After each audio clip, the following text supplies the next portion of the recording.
এই অঙ্কটা দেখে নাও কি বলেছে। এরকম একটা অঙ্ক থাকবে এবং এর শেষে বলছে এককের অঙ্ক কি হবে। এককের অঙ্ক অর্থাৎ যে একটা অঙ্ক থাকে তার ডান দিকের শেষের অঙ্কটা বার করতে হবে।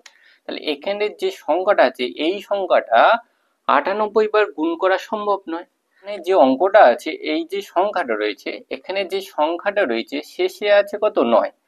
9 যখন স্কোয়ার করব, তাহলে 9 9 শেষের সংখ্যাটার গুণ করলে শেষে কত হবে, 1 হবে। 81 1 হবে। আবার যখন 3 বার গুণ করব ওই শেষের সংখ্যা, আবার এই সংখ্যাটা শেষের সংখ্যা থাকবে 9, তা গুণ করলে কত হবে, 9।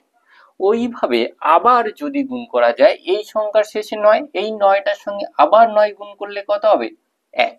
অর্থাৎ জোড় বার গুণ করলে হবে 1 আর বিজোড় বার গুণ করলে হয়ে যাবে 9। এর থেকে বোঝা গেল এই সংখ্যাটা উপরে যে 98, 98 তো জোড় সংখ্যা, তো জোড় বার গুণ করলে শেষের সংখ্যাটা কত হবে, 1। তাহলে এত বড় একটা সংখ্যা তা 98 বার গুণ করলে তার শেষের অঙ্ক কত হবে, 1। তাহলে এখানটা আছে 279, শেষে অঙ্ক আছে 9। তা 9 যদি বিজোড় বার গুণ করি শেষে কত উত্তর হবে বলে দিলাম, 9। তাহলে এখানটা হবে কত, শেষের অঙ্কটা 9। 5 6 25, 5 6 25 99 বার গুণ, তাই বলে 99 বার গুণ করবো না। শেষের সংখ্যাটা কত আছে, 5। 5 দুবার গুণ করো 5, 3 বার গুণ করো 5, 4 বার গুণ করো 99 গুণ করলে শেষের অঙ্কটা কত হবে, সেই 5 হবে। তাহলে এখানেও এই অঙ্কটার শেষের অঙ্কটা কত হবে, 5। 6 1 2 3 3 6, এত বড় একটা সংখ্যা যদি অতবার গুণ করা যায়, কত, 278 বার গুণ করা সম্ভব না।